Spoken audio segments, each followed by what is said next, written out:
Inicio a prosa pedindo licença para navegar nos mares da história. Aliás, navegar é um verbo que se encaixa perfeitamente nesse vídeo. Começo falando sobre Cristóvão Colombo.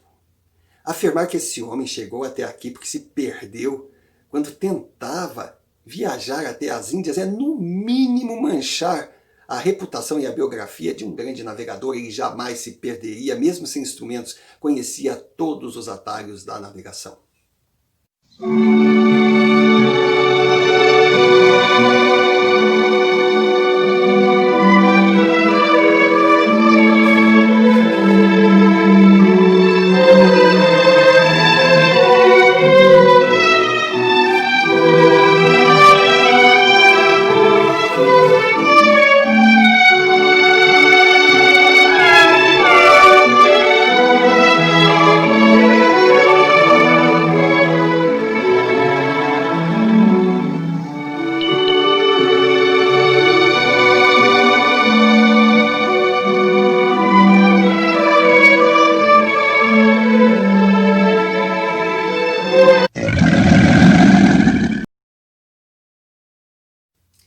É que no século XV, as grandes potências eram aquelas que dominavam os mares, o poder naval. Portugal, Espanha, França, Inglaterra e Holanda. Esses países fatiavam o planeta, colocavam seus navios na missão de conquistar, invadir, aumentar os teus territórios, o seu império, criar colônias e delas tirar o que pudesse. Mas todos eles sabiam da existência de terras do outro lado do Atlântico, embora não pudessem imaginar o tamanho. A curiosidade era grande. Colombo saiu com a missão de chegar até no Novo Mundo. Só que se a informação vazasse, ele se tornaria alvo fácil de inimigos e de pilhagem de piratas. Então, o que se contou foi a lenda que ele estava indo para as Índias. Ele atravessou o Atlântico com sucesso e chegou por aqui.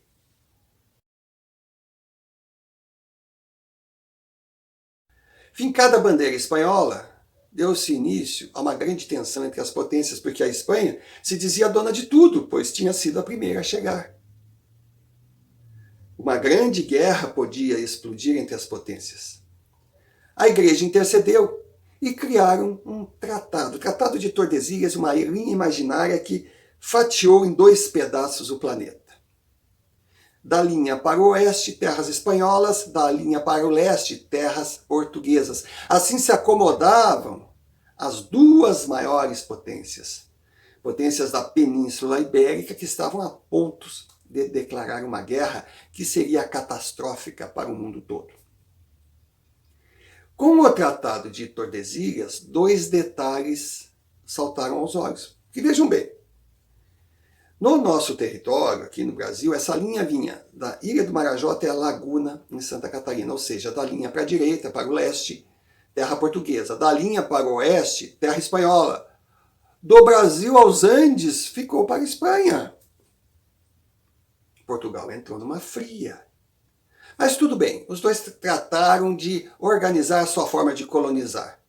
Portugal pegou a sua parte, distribuiu em capitanias, ou seja, grandes territórios que entregou a donatários que seriam responsáveis de colonizar, cuidar e tirar as riquezas. Já os espanhóis usaram os missionários jesuítas. Eles chegavam, criavam as missões para catequizar os nativos. Catequizar o índio. Índio é para associar aquela babaquice que eles acharam que estavam chegando nas Índias. E o catequizar pode ler doutrinar, eles estavam ali para dizer: a terra é espanhola, quem manda aqui é o rei de Espanha.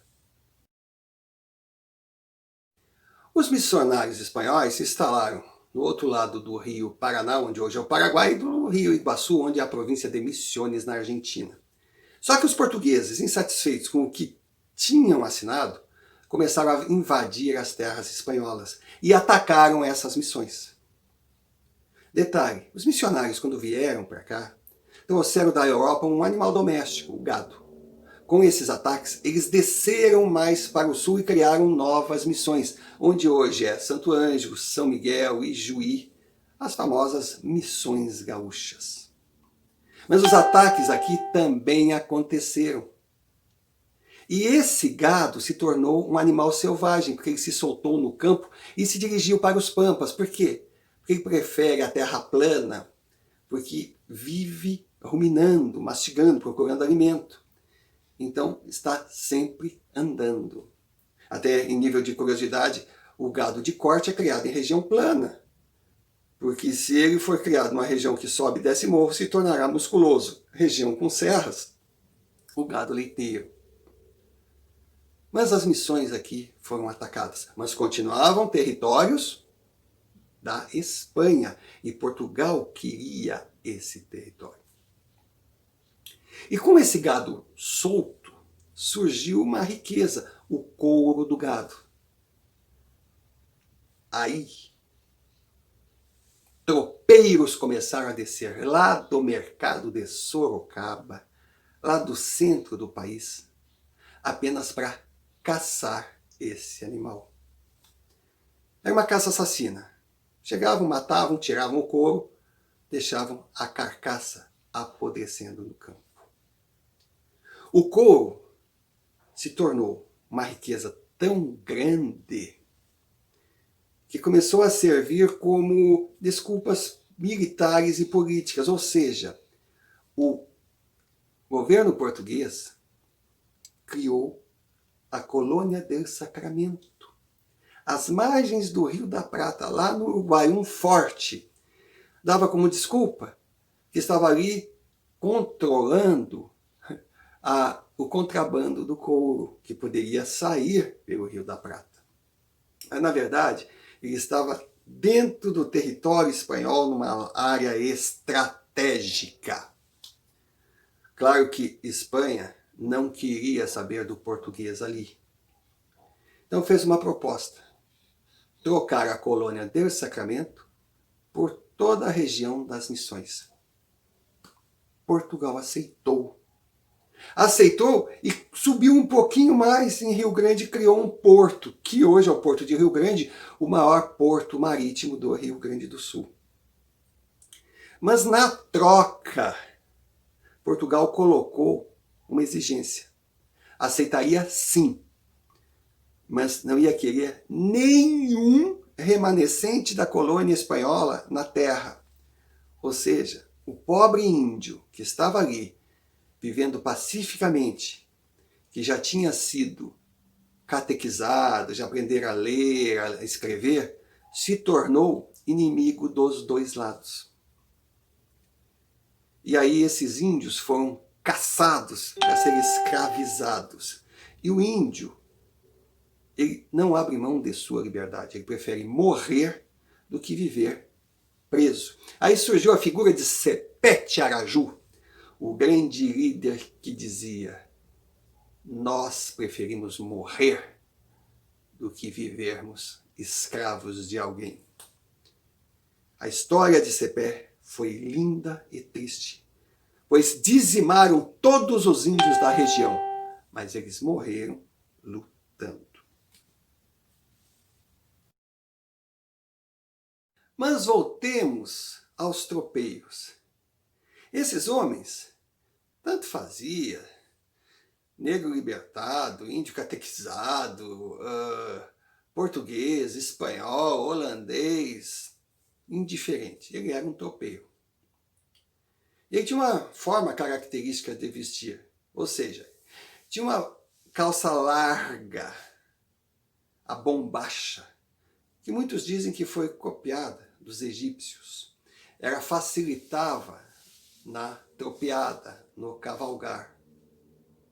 Outra, bota, porque eles iam em terras que nunca um ser humano tinha passado. Imaginem, cobras, outros animais. Então, as botas eram de cano alto. A guaiaca. A guaiaca era um cinto com bolsões, porque na época a moeda era o patacão. Então, aqueles bolsões ajudavam a guardar as moedas e também a colocar o facão na cintura. Um chapéu picareta. O chapéu picareta é aquele que é reto aqui, porque daí ele tem maior força contra o vento. Esse homem, além de vestir de uma forma estranha, ele falava também, porque afinal, ali na tropa tinha gente de todos os idiomas. Agora imagine uma viagem lá de São Paulo até os Pampas, depois voltar a cavalo. Demorava meses. E eles ficavam muito tempo longe de suas famílias. E lógico, tinham assim pontos de encontro pré-determinados, que eram paradas, eram pousadas. Essas paradas, essas pousadas eram definidas principalmente pela questão geográfica, por uma posição que ele pudesse guardar os animais. E nesses encontros, eles dançavam, eles cantavam, eles contavam histórias. Bom, dançar, mas só homem? Bom, eles criaram aquelas danças de desafio. Ou seja, uma linha imaginária, eles riscavam uma risca no chão e tocavam, criaram um ritmo só no sapateio. Começava de novo. A chula. Então a ideia do desafio era criar passos complicados, sem pisar na risca, passos esses que não pudessem ser copiados por ninguém. Criaram também o malambo, que já era uma coisa mais castelhana, que também era desafio de passos, mas não tinha um risco imaginário. E na música, eles deixavam transparecer toda a tristeza de estar longe da família, da mulher, dos filhos, do rancho, do cachorro, da sogra. Não. A sogra, bom, tudo tem o lado bom na vida, né? E eles iam para os Pampas. E esses Pampas eram habitados por minuanos, índios, que conseguiram se livrar, se esconder de ataques de brancos e foram habitar a terra justamente de onde vem o vento minuano, que é o vento mais frio que chega direto do Polo Sul para o nosso país. E o índio avistava e ficava ouvindo aquelas músicas, aquela forma de falar, e ele sentia muita melancolia na voz, no comportamento daqueles tropeiros. E para o índio, aqueles homens eram gauchês. Tchê, gente, tanto que saiu daí o famoso tchê usado no Rio Grande. Gau, canta triste.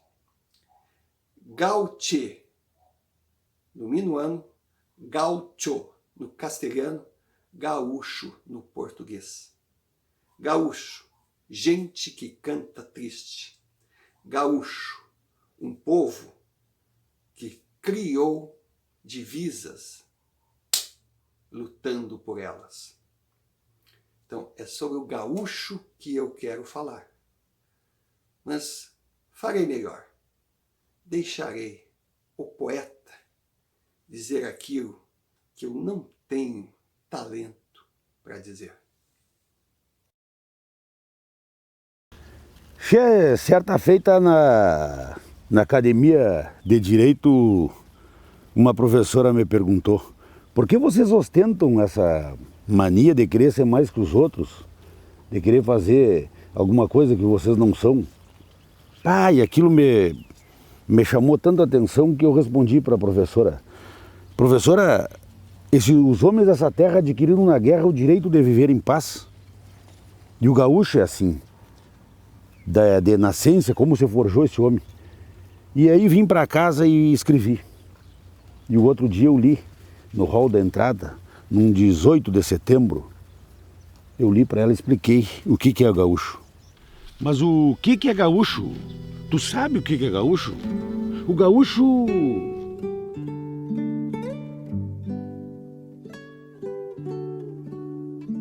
Eu sempre fui assim, pastor, bandido e soldado, atendendo ao chamado da pátria verde e amarela.